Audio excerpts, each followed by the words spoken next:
With the way the stock market has been acting this year, wouldn't it be great to know when we've hit bottom and are finally on our way up for good?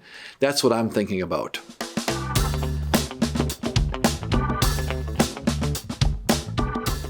I was doing some reading recently and came across a really neat article by a guy named Ben Carlson. We'll post a link to it from his blog in the show notes.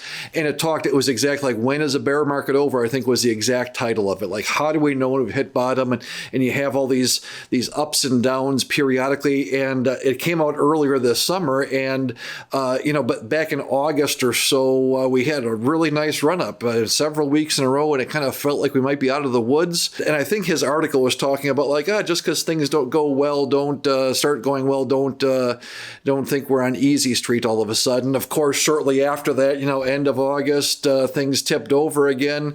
As I'm recording this in early September of 2022, we've had a few days where it looks like maybe the market's turning back up again. And so, but in his article, he had looked at some of the history of the S&P 500 and what happens, when we're in bad markets. I can remember back in the 2007, 2008, 2009.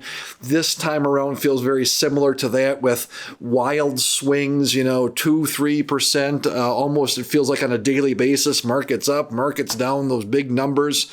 So I can remember that, hey, 15 years ago we went through this. Yeah, it seems kind of familiar. That helps me to maintain my peace of mind in these times. But then Ben's article went back to the 2001, 2002, 2003 era, 9/11 and the tech bubble bursting there. That was when I had first started Trinity, so I don't remember that as well.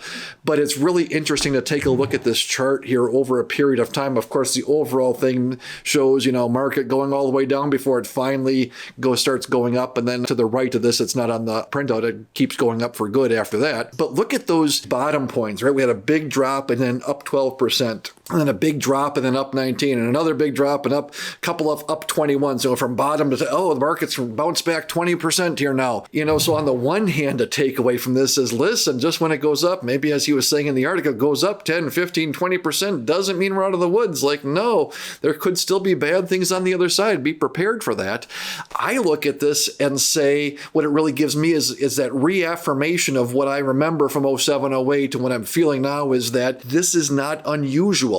Right? It feels kind of crazy when we look at what's going on even in the last, 6 or 8 weeks in the market. Boy, we're in recovery. Now it's back down. And it feels like, holy man, this is so different. But then as you take a look at this chart, some of the data, like, no, this isn't different. This is kind of how it goes. And long term, right? Our goals with things are the 10-year and the 20-year, what's going to happen on that long basis. And as we're feeling the things that we felt the last 3, 6, 9 months, where it's like this roller coaster, everything's going down, and now it's been a roller coaster, and it can be unsettling. It can feel like, things are broken. It's so different. It always feels different in the moment.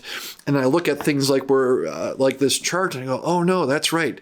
This is kind of how it goes. If we are on an upturn now after I record this, and it does tip over again, it's not, oh my gosh, what's wrong? It's, oh yeah, this is kind of how it goes.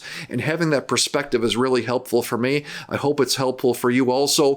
And as you know, in this video series, I try to point out things that you're not hearing in other places, and I don't think you hear this message very often. So that's what I'm thinking. I'm interested in knowing what you're thinking. If you're watching this on YouTube, drop a comment down in the comments box, shoot us an email and let us know. And as always, thanks for watching.